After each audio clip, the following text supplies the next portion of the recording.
मेरे प्यारे बच्चों, आप सभी को नमस्कार। आप ये देख ही पा रहे होंगे जो आपके सामने पोस्टर लगा हुआ है कोरोना का। आज आपके सामने आने के लिए सिर्फ और सिर्फ एक ही कारण था मेरे प्यारे बच्चों। ये हर एक अध्यापक का फर्ज होता है, हर एक व्यक्ति का फर्ज होता है कि वो अपने समाज में इतनी अवेयरनेस लाए कि जो इस समय परिस्थितियां चल रही हैं उस परिस्थिति से कैसे लड़ा जाए। मेरे प्यारे बच्चों, आप सब अच्छे तरीके से न्यूज में इस बात को सुन समझ रहे होंगे कि दिल्ली में इस समय कोरोना की जो सिचुएशन है वो अपने आप में सबसे अधिकतम, सबसे भयानक लेवल पे जा चुकी है। दिल्ली में जितनी इस समय रिपोर्ट बोली जाती है कि आज दिन में 25,000 केस आए, तो समझिए दिल्ली में करीबन 1 लाख केसेस रोज के होंगे, क्योंकि बहुत सारे लोग कोरोना टेस्ट ही नहीं कराते, बहुत सारे लोग करा ही नहीं पाते, बहुत सारे लोगों के पास इतनी क्षमता ही नहीं होती कि वो टेस्ट करा पाए। और इस समय इतनी मारामारी चल रही है, 2-2 3-3 दिन का समय लगता है चीजों को लेके। तो अब हम क्या कर सकते हैं उस बात पर चर्चा करते हैं। सिचुएशन बहुत वर्ष है। हम ये कर सकते हैं कि इस कोरोना की चेन को ब्रेक कर लें। हम युवा लोग जो पढ़े लिखे हैं, जो समझदार हैं, जिनके ऊपर आज के समय में समाज का बहुत बड़ा झुकाव है, जिस समाज को आगे बढ़ाना है वो यही युवा बढ़ाएंगे। तो आप कर क्या सकते हैं? आप सिर्फ और सिर्फ अपने घर पर रहकर अपनी पढ़ाई में ध्यान लगाते रहें। यही आपके लिए इस समय सच्ची देश सेवा है। मेरे प्यारे बच्चों, बहुत सारे लोग ऐसे हैं जिनका घर से बाहर निकलना जरूरी होगा, क्योंकि कुछ मजबूरियां हैं उन लोगों के लिए अपना घर परिवार चलाने के लिए। कुछ सरकारी अफसर होंगे, कुछ सरकारी कर्मचारी होंगे जिनको इन सारी सेवाओं को जुटाने के लिए बाहर निकलना पड़ता होगा, तो उनके लिए मजबूरी है। लेकिन आप और हम लोग क्या कर सकते हैं कि अपने घर पर ही बैठे रहें और जब तक संभव हो अपने घर पर बैठे रहें। इसका कारण यह है कि अगर हम चेन ब्रेक नहीं करेंगे और केसेस अगर इसी मात्रा में डेली आते रहे, 24-24, 25,000 केसेस आते रहे, तो मेरे प्यारे बच्चों होगा ये कि जो इस समय दिल्ली के अस्पतालों की सिचुएशन है, आप सब जानते हैं बेड की संख्या ना के बराबर बचती है, बहुत कम ही संख्या बच रही होती है। तो आप और हम और इस दिल्ली के बहुत सारे लोग, बल्कि पूरे भारत के लोग एक बहुत बड़ी मुसीबत में फंस जाएंगे और बहुत सारे लोगों को बेड अवेलेबल नहीं होंगे, और ऐसी स्थिति में डेथ रेट हमारे यहाँ पे बहुत तेजी से आगे बढ़ जाएगा। तो मेरे प्यारे बच्चों, आपको, मुझे और हमारे जैसे जितने भी भाई बहन, उन सबको इस समय यह करना चाहिए कि जब तक अंतिम मजबूरी ना फंस जाए तब तक आप अपने घर से बाहर मत जाइए। आप घर पर रहें, सुरक्षित रहें, जितने भी प्रिकॉशंस हैं उनको प्रॉपर लेते रहें, रोज गर्म पानी पीते रहें, गर्म पानी की भाप लेते रहें।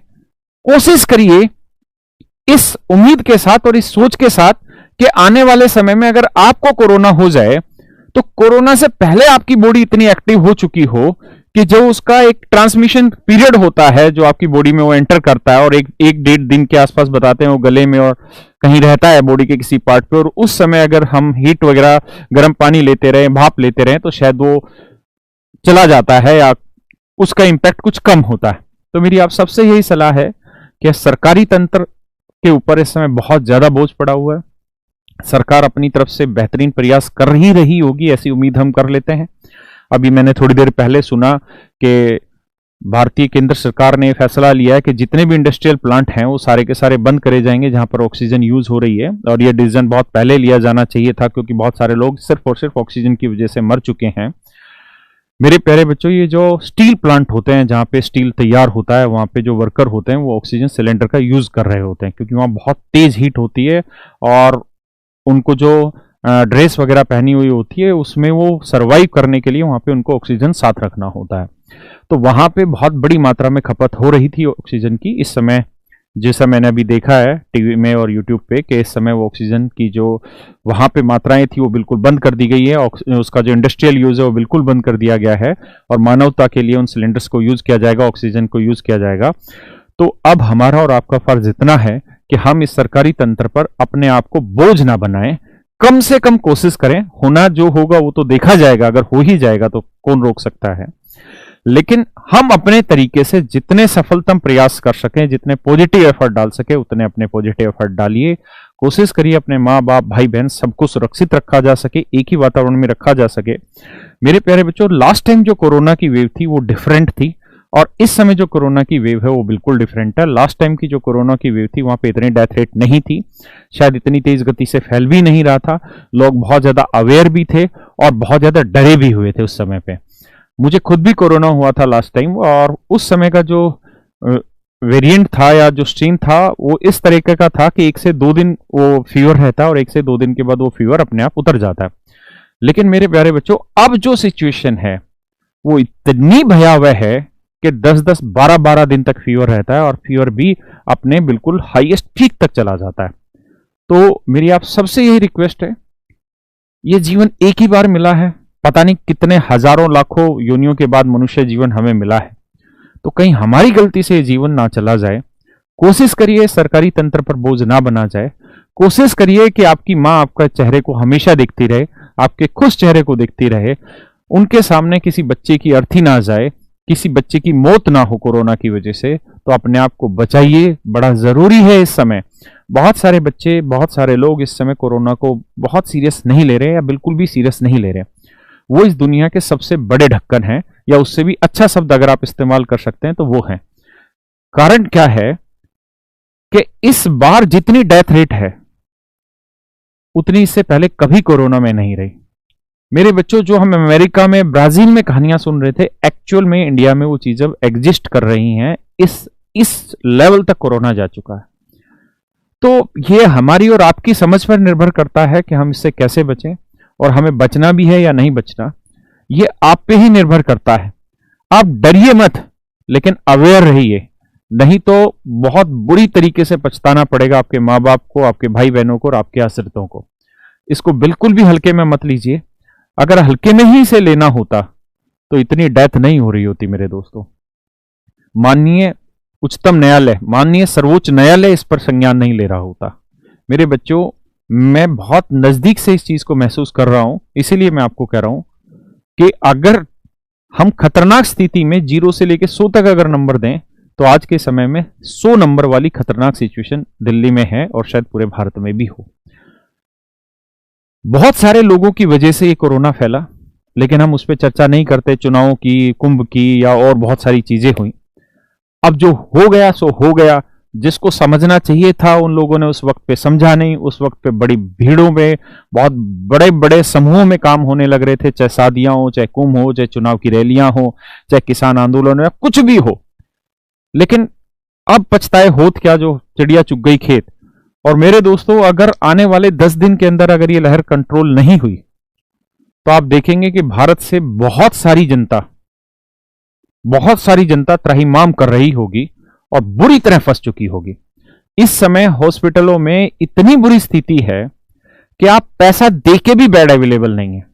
बहुत सारे हॉस्पिटलों ने कह दिया है कि हमारे पास 3 घंटे से ऊपर की ऑक्सीजन नहीं है, तो हम आपको अलाउ ही नहीं करते एडमिट कर रहे हैं, हम एडमिट ही नहीं कर रहे। पेशेंट बेचारे एम्बुलेंस में पूरी रात रात भर बैठे हुए हैं। पता नहीं ऐसे कितने अप्रोच हमारे पास आते हैं। कोई जानकार है आपका, कोई जानकारी काम नहीं आ रही है, कोई पैसा किसी का काम नहीं आ रहा है। अगर आपको कोरोना हुआ तो आप ये सोचिए कि लगभग लगभग भगवान भरोसे हैं अगर यही सिचुएशन चलती रही। लेकिन अगर हम, आप लोग, हमारे माँ बाप, हमारा परिवार अगर थोड़ा सा शांति से, धैर्य से, समझ से काम करेगा तो शायद हम इस स्थिति से जीत पाएंगे और हम कुछ कम भाइयों को अपने को खो पाएंगे। मैं अपने मैथ के जो टीचर है हमारे, एक हमारे महेश मिश्रा सर हैं, मैं उनका बहुत इज्जत करता था, वो बिहार से हैं। उनकी एक किताब भी थी मैथ की, और मैंने देखा, मैं पूरे सोर्सेज को तो नहीं जानता, लेकिन व्हाट्सएप के थ्रू मेरे पास इंफॉर्मेशन आई कि उनका कोरोना की वजह से देहांत हो गया। अगर इसमें कोई गलती हो तो मुझे माफ करना, मेरे पास तो इतनी इंफॉर्मेशन थी। तो मैं उनकी किताब मैंने पढ़ी है, बहुत बेहतरीन किताब उन्होंने लिखी थी, बहुत बेहतरीन टीचर थे, लेकिन कोरोना की वजह से उनकी डेथ हुई। लास्ट टाइम मुझे खुद याद है कि मैंने अपनी जानकारी में या अपने नोन टू किसी सर्कल में किसी की डेथ नहीं सुनी थी, लेकिन इस बार मैंने इतनी डेथें सुनी हैं। अपनी टीचर कम्युनिटी में ही टीचर की डेथ सुनी है मैंने, और अपने नोन टू में बहुत सारे लोगों को जाना है, समाज में समझा है, बहुत सारी डेथ है। अगर आप समझ पाए तो आपकी मर्जी है। ये वक्त सिर्फ और सिर्फ आपका पास है। इस वक्त का सदुपयोग कर लेंगे तो कल का वक्त आप देख पाएंगे। अगर आज आप इसका सदुपयोग नहीं करेंगे तो आपकी किस्मत पे एक क्वेश्चन मार्क लग जाएगा। आपके माँ बाप सिर्फ और सिर्फ एक क्वेश्चन ही करते रह जाएंगे कि मेरे बच्चे के साथ ऐसा क्यों हुआ। या मेरे पति के साथ ऐसा क्यों हुआ, या मेरे भाई के साथ ऐसा क्यों हुआ। उसका जवाब देने का सही समय यही है। इस समय सच्ची राष्ट्रभक्ति, देशभक्ति यही है कि आप अपने घर पर रहें, सुरक्षित रहें, समय समय पर हाथ धोते रहें, अपने आप को सोशल डिस्टेंसिंग के क्राइटेरिया में मेंटेन करके चलते रहें, अपने मां बाप को भी बचाएं, और जब तक संभव हो तब तक घर में ही रहें। चाहे सरकार लॉकडाउन हटा दे, कर्फ्यू हटा दे, तब भी कोशिश करिए कि खाना खाने तक की अगर प्रबंध है तो अपने घर पे रुकिए। अगर उससे भी बदतर स्थिति है तो आप जरूर अपने लिए उचित कदम उठाइए, उसमें दिक्कत नहीं है, लेकिन जब तक रुक सकते हैं अपने घर पर रुकिए। अदरवाइज मेरे प्यारे बच्चों, शायद मैं आपको और कठोर शब्दों में बता नहीं सकता, पता नहीं कितनी डेथ आप देखेंगे, कितने नॉन टू आप देखेंगे जो आपके गुजर जाएंगे। इसलिए समझिए, संभलिए, ये वक्त दोबारा आपके पास नहीं आएगा। आज ही वक्त है, कुछ ही घंटों का वक्त है। अगर हम करीबन 60-70 घंटे, अगर हम सब भारतवासी, सब हम जितने भी युवा वर्ग के लोग हैं, अगर हम सब ने संयम बरत लिया और अपने घरों पे रुक गए, तो हो सकता है 60-70 घंटे के बाद ये चेन रुक जाए।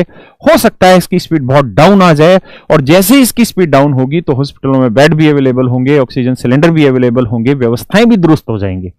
तो कुल मिला के इस समय देशभक्त बनिए और अपने घर पर सुरक्षित रहिए।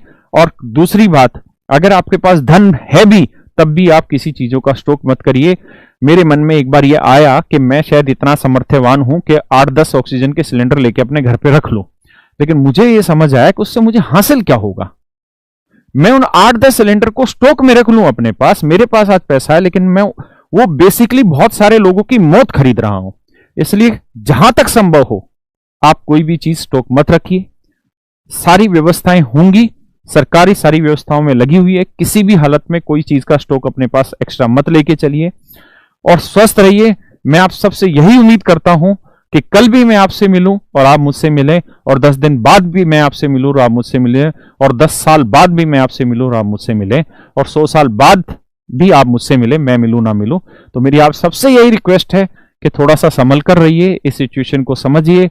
अगर आप हल्के में लेंगे तो कोई हल्के से उठाने वाला भी आपको नहीं मिलेगा, और आप अपने जीवन पर खुद ही कुल्हाड़ी लगाने वाले होंगे अपने पैर पे। तो मेरे बच्चों, आप सबसे रिक्वेस्ट है, हाथ जोड़ के रिक्वेस्ट है, अपनी नहीं अपने माँ बाप की सोचिए, समाज की सोचिए।